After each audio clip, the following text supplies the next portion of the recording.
que permiten mayor autonomía, que permiten sobreponerse a la opresión.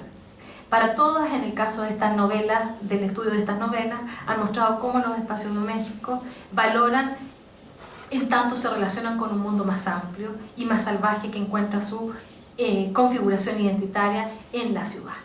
En esta línea argumental que busca posicionar la mirada más desde los imaginarios y las representaciones, en el caso del contexto latinoamericano también encontramos un importante trabajo realizado, por ejemplo, en esta misma línea del análisis de las novelas con las prácticas autobiográficas de las mujeres.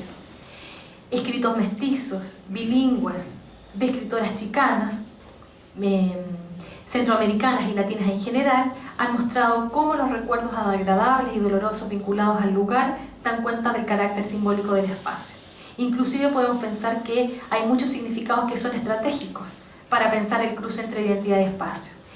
Gloria Anzaldúa, en su texto La Frontera, Borderlands, la Frontera, nos muestra admirablemente el efecto del desplazamiento espacial en estas historias de identidad construida desde la dispersión y la multilocalidad.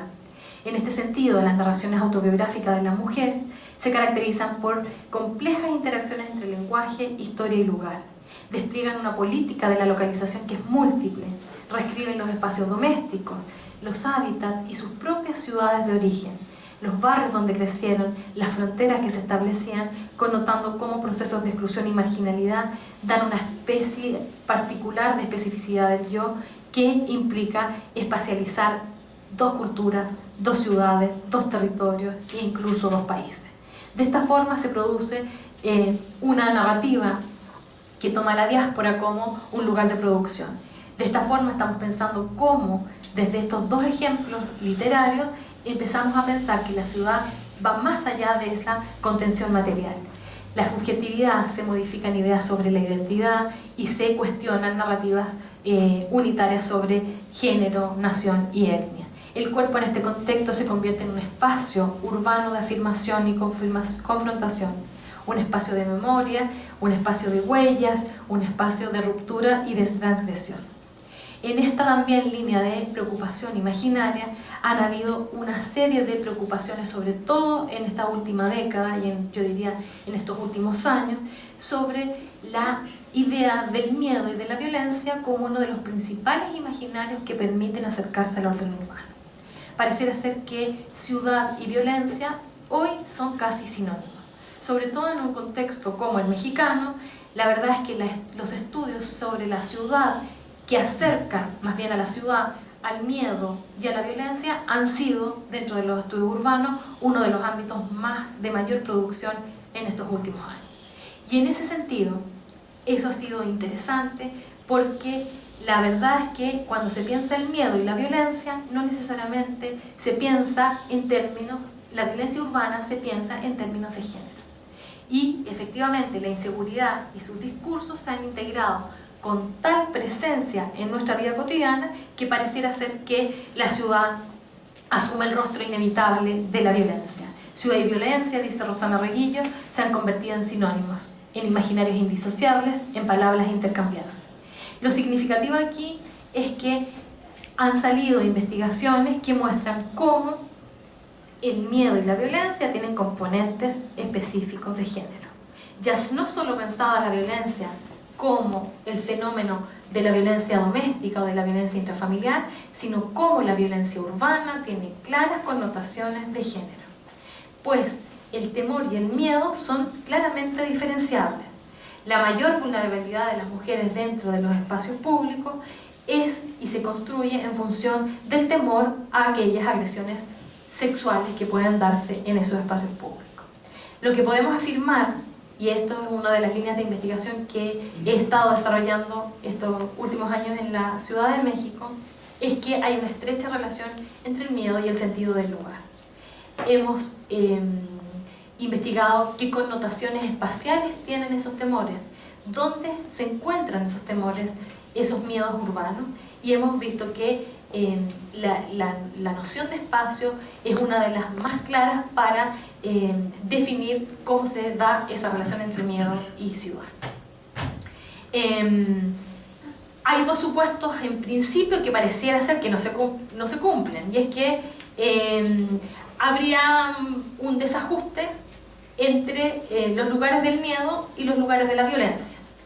Pareciera ser, por las investigaciones que hemos realizado, que las mujeres tienen mayor temor a los espacios públicos, pero la violencia opera desarrollándose más bien en los espacios domésticos. Entonces, eso es lo que ha llevado a que, por ejemplo, en las encuestas de criminalización, el miedo femenino no sea considerado como real, sino como un miedo irracional. Es decir, las mujeres tienen más miedo a salir a la calle, pero son más agredidas dentro de su casa. Lo que en términos de encuestas de victimización lo que hacen es disminuir, o más bien no considerar, o considerar más bien como irracional, que es peor aún, el temor de las mujeres dentro de la ciudad. Y hay otro supuesto que al parecer tendría cierta complejidad, y es que hay ese desajuste espacial. Se siente mayor temor a la calle, pero en la casa es donde hay mayores indicadores de violencia. Más aún, se afirma que pese a las diferencias que se pueden documentar en torno al miedo por edad, por raza, por sexualidad, las mujeres comparten un profundo temor a los espacios urbanos. Hay coincidencias interculturales bien interesantes que todavía no necesariamente tenemos la respuesta. Pero, por ejemplo, en el caso de las mujeres peruanas, consideran que los lugares dentro de la ciudad más peligrosos son aquellos donde falta iluminación, hay un exceso de follaje, hay una falta de mantenimiento urbano, las calles son estrechas y sin salida, y aquellas avenidas que están en zonas despobladas. Paralelamente, las mujeres españolas, en el caso de la investigación de Ana Sabater, tiene coincidencias bien interesantes con eso. Las mujeres focalizan el temor en los parques, en los callejones, en los aparcamientos suburbanos. Por lo tanto, estaríamos hablando de un fenómeno que desde algunas voces se ha traducido como un fenómeno agorafóbico, en el sentido de la metáfora que permite considerar cómo la socialización de los temores espaciales se va encarnando en el cuerpo. Es interesante, por ejemplo, lo que han hecho algunas geógrafas, demostrar cómo las mujeres en los procesos de crianza permiten mucho más libertad espacial a los niños que a las niñas. Permiten que los juegos de los niños y las niñas tengan diferencias espaciales evidentes. Mientras a los niños se permite ir a la casa de los amigos o estar en la calle, a las niñas se les controla con la vista. Esta idea es lo que ha permitido utilizar la metáfora de la agorafobia como una de las metáforas para entender la relación entre el espacio urbano y la ciudad. Ahora, eso también pensándolo desde una perspectiva bastante determinista. Hay múltiples formas a través de las cuales las mujeres resisten ese poder, ese temor ordinario. Donde sí no hay cuestionamiento es cómo la violencia urbana se ha traducido en una violencia de género en zonas particulares como, en el caso mexicano, el Estado de México y Ciudad Juárez, que es reconocida internacionalmente por el fenómeno del feminicidio, homicidios en contra de mujeres en lugares públicos, y que pareciera ser que es interesante porque espacialmente se relaciona México cuando se habla de feminicidios con Ciudad Juárez. Sin embargo, donde mayores feminicidios hay en el Estado de México, es decir, a 20 kilómetros de la Ciudad de México. Pero se ha transformado y se ha etiquetado a la Ciudad Juárez como el máximo fenómeno de feminicidio. Sin embargo, se ha ido extendiendo el fenómeno y implica necesariamente, y pensando cómo estos fenómenos tienen una dimensión espacial que podría ayudarnos a dilucidar algunos de los fenómenos. Esta transición medial, esta transición temática, disculpen, de la ciudad vivida a la ciudad imaginada, ha tenido implicancias metodológicas e investigativas bien específicas. En primer lugar, la ciudad imaginada ha cuestionado una idea teórica fundamental del espacio como construido solo en términos de la idea del espacio como localización o como contenedor físico de los procesos sociales. Este repensamiento del espacio en su dimensión perceptual, en su dimensión imaginal o en su dimensión representacional, lo que ha hecho es que sobre todo los estudios de género introduzcan en los estudios urbanos una preocupación por los métodos cualitativos. En relación a esto, sobre todo las geógrafas lo que han hecho es cuestionarse, por ejemplo, cómo este tránsito temático también implica rupturas epistemológicas. Por un lado, las geógrafas lo que han puesto atención es cómo se dan las relaciones entre investigadoras y sujetas investigadas. Cómo se reproducen relaciones de poder dentro de la propia investigaciones que realizan las mujeres. En este sentido, se ha mantenido en permanente debate cómo la propia relación de investigación ha resultado ser, en muchas ocasiones, una fuente de poder, una más dentro de como entendida dentro de las propias relaciones intragenéticas. Por lo tanto, las relaciones de poder han sido uno de los cuestionamientos más profundos que se han hecho. Otra línea de cuestionamientos ha sido, por ejemplo, cómo cuando estudiamos la ciudad, las propias investigadoras somos parte de los mismos procesos que estudiamos. O sea, el temor que viven las mujeres es el mismo temor que vivo yo en una mega ciudad caracterizada hoy en día y definida casi en función de la violencia. ¿Cómo se dan esos límites de relación propiamente epistemológicos a la hora de pensar la investigación cualitativa? De ahí la insistencia que se ha hecho en términos de las investigaciones de género a mostrar que las mujeres se ubiquen dentro del mismo plano crítico de nuestros objetos de investigación. En efecto, se considera a partir de esta introducción de los métodos cualitativos que las creencias y los comportamientos culturales de las investigadoras moldean sus propios análisis.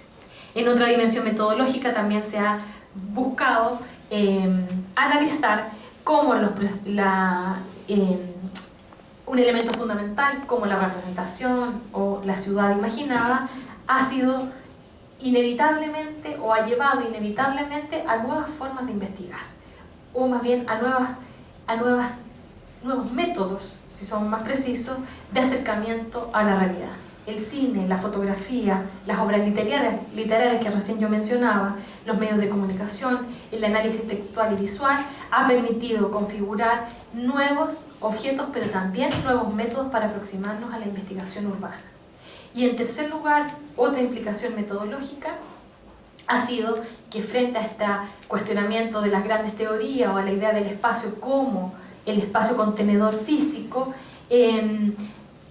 se ha ido deslizando, y el propio pensamiento de las geografías de género lo ha hecho, a buscar mediaciones que no sean necesariamente aquellas grandes teorías o nociones abstractas o descripciones totalizantes.